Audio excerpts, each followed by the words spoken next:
समाजमनाचा वेध आणि आपुलकीची सेवा देणारे आपले news channel Erala news. Kagal तालुक्यातील सोनाळी परिसरात वन्य प्राण्यांच्या वावराने भीतीचे वातावरण निर्माण झाले। रविवारी आनंदा तापेकर यांच्या शेतातील घराच्या गोठ्यात बिबट्या सदृश्य प्राण्याने केलेल्या हल्ल्यामध्ये 3 शेळ्या जागीच ठार झाल्या।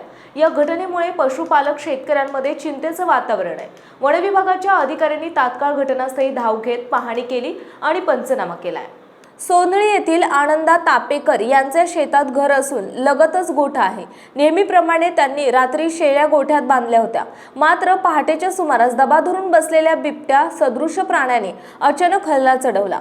सकाळी तापेकर गोठ्यात गेले असता 3ही शेळ्या रक्ताच्या थारोळ्यात मृतावस्थेत आढळून आल्या। या हल्ल्यात शेतकऱ्याचे मोठे आर्थिक नुकसान झाले आहे।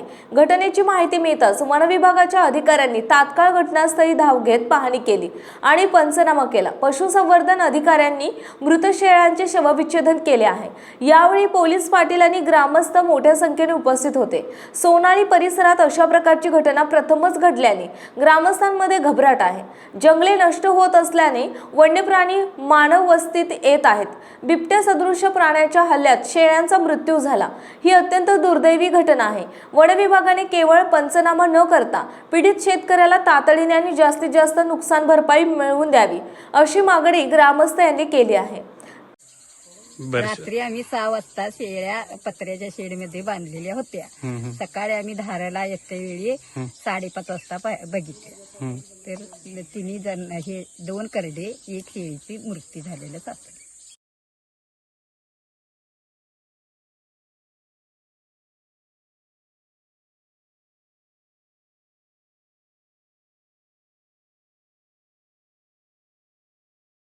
म्हणजे सोनाळे येथील आनंदा महादेव तापेकर राणा सोनाळे यांचे मालकी गट नंबर 1488 मधील पत्र्याच्या शेडमध्ये वन्य प्राण्यानं 1 शेळी आणि 2 पिल्लं यांच्यावर हल्ला करून त्यांना मृत केलेला आहे। सदरच्या आजूबाजूला बघितलं असता ठसे दिसून आले, परंतु ते बिबट्या सदृश्य प्राणी म्हणजे एकतर तरच असावा किंवा लांडगा असावा, त्याने ते मारले असल्याचं दिसून येते।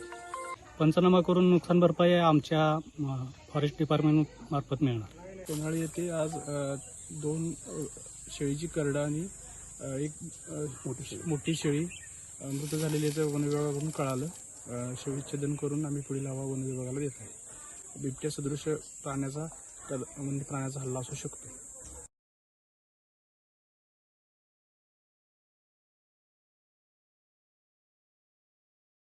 प्रतिनिधी सर्जेराव भाट।